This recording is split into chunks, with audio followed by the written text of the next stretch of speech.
Hello everyone, Konark investment में आपका स्वागत है। आज हम जानेंगे ऐसे दो कमोडिटीज़ जो हैं गोल्ड एंड सिल्वर, जो पिछले एक साल में मोर देन 60% का रिटर्न दिया है। गोल्ड ने रिटर्न दिया है 61% रिटर्न एंड सिल्वर ने दिया है 65% का रिटर्न दिया है। और जनवरी से लेके अभी 23 अक्टूबर तक अगर हम देखें, गोल्ड ने 64% का रिटर्न दिया है और सिल्वर ने 78% का रिटर्न दिया है।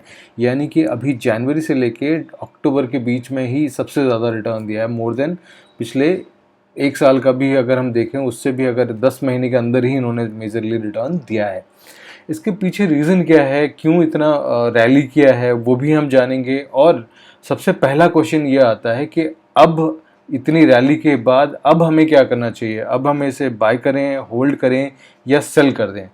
देखिए, अगर आप शॉर्ट टर्म के लिए इन्वेस्टमेंट करना चाहते हैं तो मैं डेफिनेटली कहूँगा कि आप इसे बाय ना करें शॉर्ट टर्म के लिए। और अगर आप लॉन्ग टर्म के लिए इन्वेस्टमेंट करना चाहते हैं तो डेफिनेटली अभी भी इसमें आप इन्वेस्टमेंट कर सकते हैं।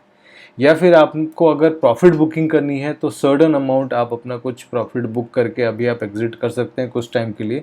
लेकिन अगर आप लॉन्ग टर्म के लिए इन्वेस्टमेंट करना चाहते हैं एटलीस्ट 3-4 ईयर्स 5 ईयर प्लस, तो डेफिनेटली गोल्ड एंड सिल्वर को आप कंसिडर कर सकते हैं लॉन्ग टर्म के लिए।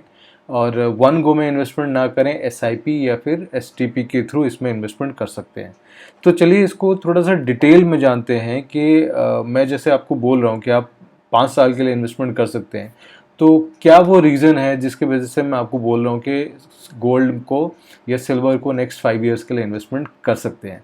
देखिए, सबसे पहले मैं आपको अभी गोल्ड के 5 रीज़न बताता हूँ। गोल्ड आप अगर देखें कंसिस्टेंटली पिछले 10 साल में 15% का रिटर्न दिया है, 5 साल में 18%, पिछले 3 साल में तो कुछ ज़्यादा ही रिटर्न दिया है क्योंकि अभी एक साल का रिटर्न जो बढ़ गया है। 5 रीज़न जो है वो जानते हैं कि गोल्ड में हमें क्यों इन्वेस्टमेंट करना चाहिए। पहला रीज़न जो आता है वो है डाइवर्सिफिकेशन।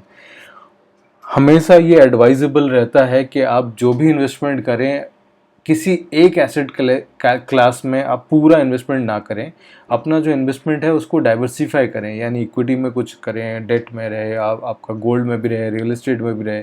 किसी एक स्पेसिफिक एसेट में अगर इन्वेस्टमेंट करके रखते हैं और उस एसेट में अगर कुछ प्रॉब्लम आता है तो आपका एंटायर जो एसेट है वो उसमें प्रॉब्लम आ सकता है। So it is always advisable diversify your asset in different asset class. इसीलिए बोला जाता है don't put all your eggs in one basket.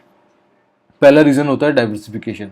दूसरा होता है गोल्ड के लिए जियोपॉलिटिकल टेंशन। जियोपॉलिटिकल टेंशन जैसे जैसे रहेगा, रशिया यूक्रेन हो या फिर गल्फ में वॉर हो या अदर कंट्रीज़ में हो, चाइना यूएस हो, जितने भी जैसे ये वॉर्स होंगे तो जियोपॉलिटिकल अगर टेंशन होगा तो गोल्ड जो, क्योंकि इसे सेफ हेवन भी कहा जाता है कि वन ऑफ द ऐसा एसेट है जो डिप्रिशिएट नहीं होता है और इस एसेट में हम इन्वेस्टमेंट कर सकते हैं। तो जियोपॉलिटिकल टेंशन जैसे जैसे रहेगा तो गोल्ड की प्राइसिंग भी बढ़ती रहेगी। थर्ड नंबर पे आता है यूनिवर्सल करेंसी है। ये एक ऐसा करेंसी है, ये किसी भी कंट्री में आप बेचने जाएं, चाहे बिल्कुल रिमोट एरिया में बेचें, कंट्री में बेचें या किसी डेवलप कंट्री में बेचें, कहीं भी आप गोल्ड अगर बेचते हैं आप बेच सकते हैं और उसका जो प्राइस है, जो यूनिवर्सल प्राइस जो है, उसी प्राइस पे आपको मिलता है। ऐसा नहीं कि जैसे इंडिया की करेंसी है, कहीं पे इसकी वैल्यू ज़्यादा है, कहीं पे कम है, बट गोल्ड की प्राइस जो है आप किसी भी कंट्री में बेचें, उस कंट्री में आपको गोल्ड की जो आज के डेट में जो प्राइस चल रहा है उसी रेट में आपको मिलेगा, राइट। तो यूनिवर्सल है, एक्सेप्टेंस है इसकी, कहीं भी आप बेचने जाएँ बेच सकते हैं। फोर्थ ऑप्शन होता है इसका हेज अगेंस्ट द इन्फ्लेशन।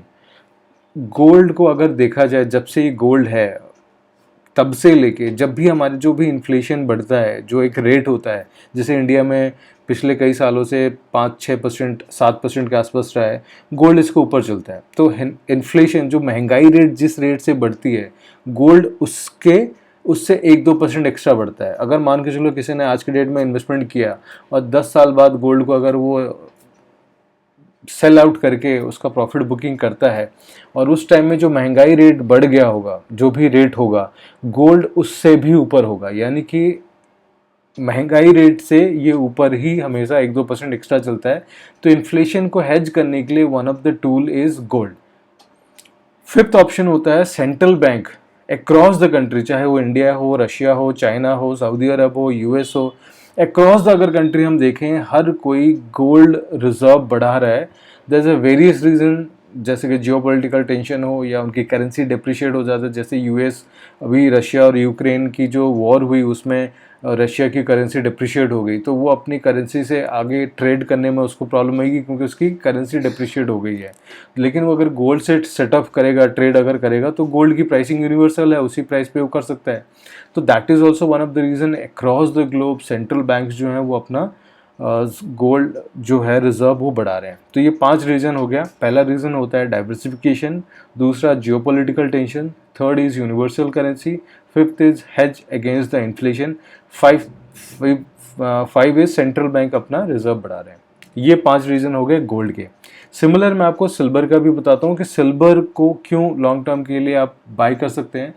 उसमें भी मैं आपको 5 रीज़न बताता हूँ। पहला रीज़न सिल्वर का ये है कि जो इंडस्ट्री में जितना सिल्वर यूज़ हो रहा है उसमें से 60% सिल्वर की इंडस्ट्रियल यूज़ में ही चला जाता है। 100% अगर सिल्वर आज के डेट में वर्ल्ड में यूज़ हो रहा है, उसमें से 60% इंडस्ट्रियल यूज़ हो रहा है, यानी कि इंडस्ट्री में उसकी डिमांड काफ़ी बड़ी है। दूसरे नंबर पे आता है सोलर। जो आजकल सोलर पार्क बन रहे हैं, सोलर गवर्नमेंट भी सब्सिडाइज कर रही है कि अपने घर पे सोलर पैनल लगाओ। जितना सोलर इंडस्ट्री अभी बढ़ रहा है तो उन सब में यूज़ होता है सिल्वर। दूसरे नंबर पे आता है। तीसरा आपका होता है ईवी। आजकल ईवी काफ़ी व्हीकल्स में ईवी, अब चाहे बाइक हो, स्कूटर हो, फोर व्हीलर हो, सब जगह ईवी यूज़ हो रहा है और इसमें ईवी में यूज़ होता है सिल्वर। फोर्थ ऑप्शन आता है chips and space and defence technology में भी सिल्वर यूज़ होता है क्योंकि इट्स ए गुड कंडक्टर। जो बिजली है वो बड़े इजीली इसमें पास करती है। It's a good conductor of electricity. Fifth number पे है जो आप लोगों ने शायद सुना नहीं होगा। बेसिकली ये हॉस्पिटल इंडस्ट्री में भी सिल्वर बहुत ज़्यादा यूज़ होता है। इवन हम जो बैंडेड भी यूज़ करते हैं वो बैंडेड में भी माइक्रो सिल्वर यूज़ होता है क्योंकि इससे एंटी बैक्टीरियल प्रॉपर्टीज़ है। चाहे उनके जो इंस्ट्रूमेंट्स होते हैं, उनका हैंडल होता है, उनकी जो बेड होती हैं, इवन जो बेडशीट्स भी होता है उसमें भी माइक्रो सिल्वर्स यूज़ करते हैं क्योंकि वो एंटी बैक्टीरिया है, बैक्टीरिया को पनपने नहीं देता है। तो इसके लिए आप अगर देखेंगे कभी कभी जो हॉस्पिटल्स में जो पूरा का पूरा मास्क पहनते हैं या फिर पूरा सूट पहनते हैं उसमें भी सिल्वर कोटेड रहता है क्योंकि it's anti bacterial.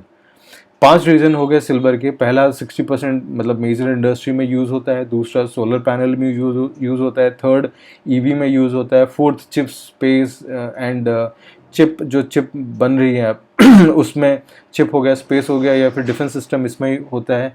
Fifth hospital industry है। और एक बोनस पॉइंट मैं आपको एक और बताता हूँ सिल्वर का। सिल्वर अभी पिछले 4-5 साल से सिल्वर की सप्लाई बहुत लिमिटेड है और जो सिल्वर की जो माइनिंग होती है वहाँ से 30% ही सिल्वर हमारे पास आ पाता है। यानी 100% अगर सिल्वर यूज़ हो रहा है आज के डेट में, उसमें से 30% ही सिल्वर माइनिंग से मिलता है। रिमेनिंग जो 70% है इधर वो गोल्ड की माइनिंग से, यानी बाई प्रोडक्ट वो मिलता है, जिंक है या कॉपर की जहाँ पे माइनिंग होती है वहाँ से मिलता है, या फिर जैसे जिनके पास है वो बेचते हैं तो वहाँ से आता है। तो यानी सिल्वर का जो सप्लाई है दैट इज़ वेरी लिमिटेड और डिमांड जो है वो राइज हो रहा है। So that is also one of the reason जिसकी वजह से सिल्वर के अंदर इतनी बूम आई है। और सिल्वर एकदम से ऐसा नहीं है कि अभी एकदम से आज रात को प्रोडक्शन किया और कल मार्केट में आ जाएगा। सिल्वर जो प्रोसेस है it will take more than 5 to 10 years.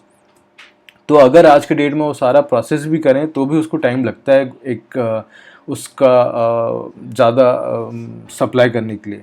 तो अभी ऑलरेडी ये इसकी जो सप्लाई है वो लिमिटेड है, डिमांड इसकी बढ़ रही है।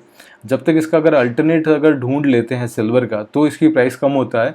अगर इसका अल्टरनेट्स नहीं ढूंढते हैं जिस जिस इंडस्ट्री में ये यूज़ हो रहा है तो इसका प्राइस अभी बढ़ता ही रहेगा। So these are the reason जिसकी वजह से गोल्ड एंड सिल्वर में अगर आप लॉन्ग टर्म के लिए देख रहे हैं तो डेफिनेटली आप इसमें इन्वेस्टमेंट कर सकते हैं। और हम वेरियस प्लेटफॉर्म्स में भी अवेलेबल हैं, चाहे फेसबुक हो, यूट्यूब हो, ट्विटर पे भी हम, इंस्टाग्राम पे भी हैं, तो आप हमें फॉलो कर सकते हैं। कुछ क्वेरी है तो आप हमें कनेक्ट कर सकते हैं और हमारी टीम आपको कांटेक्ट कर लेगी। और हमारे we are basically mutual fund distributors. तो हमारे पास आप गोल्ड म्यूचुअल फंड अगर बाय करना चाहते हैं, सिल्वर करना चाहते हैं तो डेफिनेटली आप हमारे वेबसाइट पे विजिट कर सकते हैं konarkinvestment.com और कॉन्टैक्ट अस में जाके अपना डिटेल्स शेयर कीजिए। हमारी टीम है आपको कॉन्टैक्ट करेगी और आपको सर्विस प्रोवाइड करेगी कैसे आप म्यूचुअल फंड हमारे थ्रू इन्वेस्टमेंट कर सकते हैं। Thank you for watching this video.